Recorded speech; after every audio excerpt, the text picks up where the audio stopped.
It didn't sound. Excuse me. It did not sound very loud. So I'm not sure if everything's okay. I don't know if the mold functioning properly, but I assume it is. Because Catfish still dealing with breathing all the rat poo-poo in the barn. I've been cleaning out the barn. Trying to get the barn cleaned out so I can use it. My barn's bigger than my house. So if I had to, I could actually live in my barn. It'd just be a lot more damp and have more rat poo-poo. Anyway, I guess I need more pussycats. No, I got too many pussycats and they're too happy. They don't do that job. I had 3 of them in here eating a snack, eating a scuba snack. Coach Catfish is here to talk to you about snacking, and maybe somebody been jacking, cause I'm not sure what I'm dealing with. Now, Coach Catfish comes from the place when I was a little boy. You know, the first thing I went out and did with my BB gun and stuff is I shot the minnows in the ditch. Now, where we lived down the bayou country and we had the backwater stuff, you always had little fishes and stuff. You had some rain, and next thing you know, you got the minnows because they was over there in the cow pasture in the field where you had the little old thing and all the water back up. So, what we would do is we'd dream about getting the fishes because we were going to eat them because we knew that we went fishing and stuff. And that was part of what we did when we were little boys. You know, when I was a little boy, I was very taken with the eyeball. And I'd take me a fish, and I'd have my little boy pocket knife and say, I did cut that sucker out, and I found out it had a lens in it. But it did not last long because it was like a liquid-filled sack of stuff. And you know, I was like 6 or 7 years old. I didn't understand what I was dealing with, but taking the eyeball out was like prepared me for my later education. Anyway, we're not here to talk about that, but we're just here to talk about the small things, things that we eat, such as that. Now, when Coach Catfish was a little boy, before I could go out and hang out with the big guys, you know, we'll do the big boy pants and the big boy boat, and get out there and get frogs and stuff like that. Because, you know, back then I was not a Coach Catfish. I was just a whatever I was. And what we'd do is I'd go out there to the ditch. The ditch, you know, I was born. Well, I wasn't born now, but I was there as a little boy. I got a picture to prove it. And I was from the wrong side of town, on the wrong side of the tracks. And we had ditches, big old ditches, because the backwater was back up in there.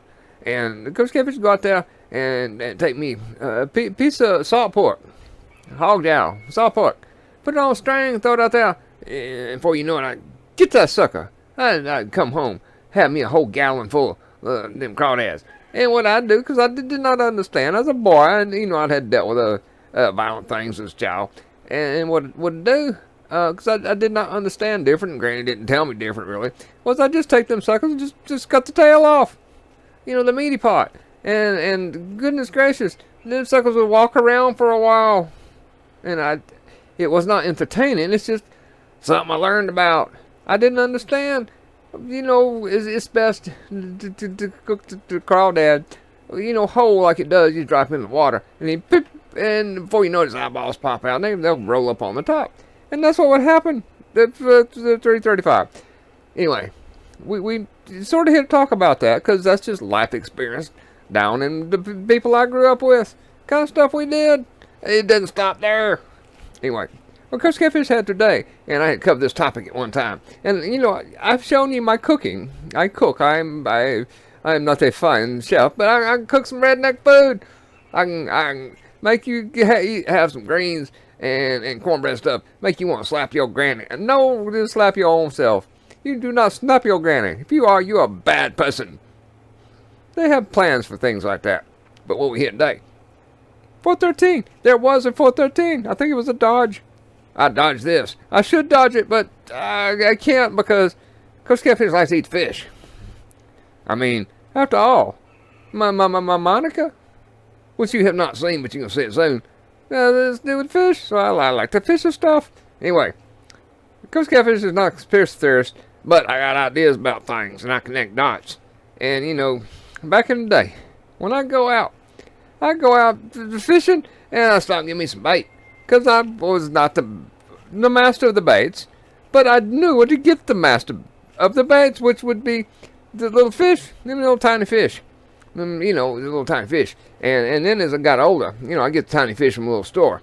And they were tiny. You know, there's your fish that you take and stick on there. And then as Coach Catfish got older, we go out and catch the shad.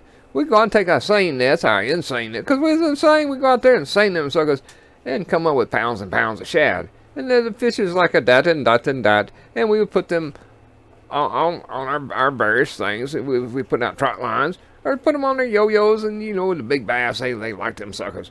Anyway, what you have to understand, if you know what the hell I'm talking about, is like when you get these here fish, you take them and you hook them in the proper place, right behind the top of the back, just under the fin, but not in the backbone. Because if you do it in the backbone, then you got a quadriplegic fish or a paraplegic fish, and the whole front and back end don't move, and it just defeats the whole purpose. So there is madness to this method, but that's not what we're here to talk about exactly. 555. Yes, what it was. Coach Catfish been getting these here. They say they're sardine. I'm not going to give no brand nothing like that. They say they're sardine. Look at the size of that sucker. Look at the size of the fan stop.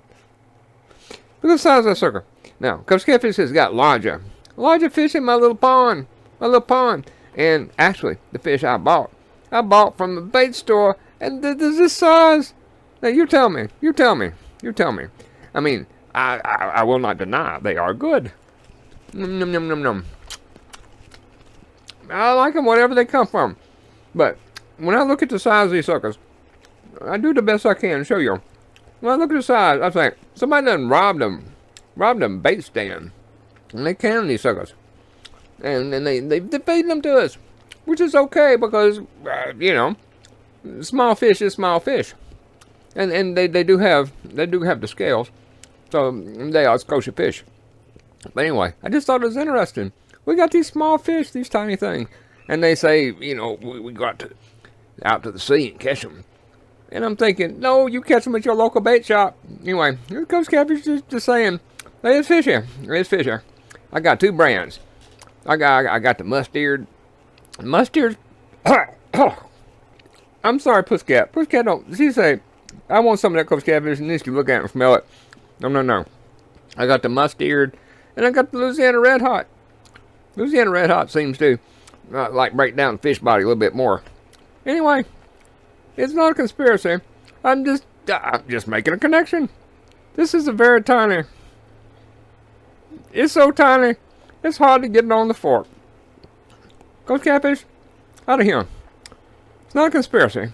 I'm just connecting dots and thinking somebody been raiding the fish farm, feeding it to us as sardines. Who knows? But it's good. They're tender. Coach Catfish, out of here. I will surrender one day. Praise y'all for the food.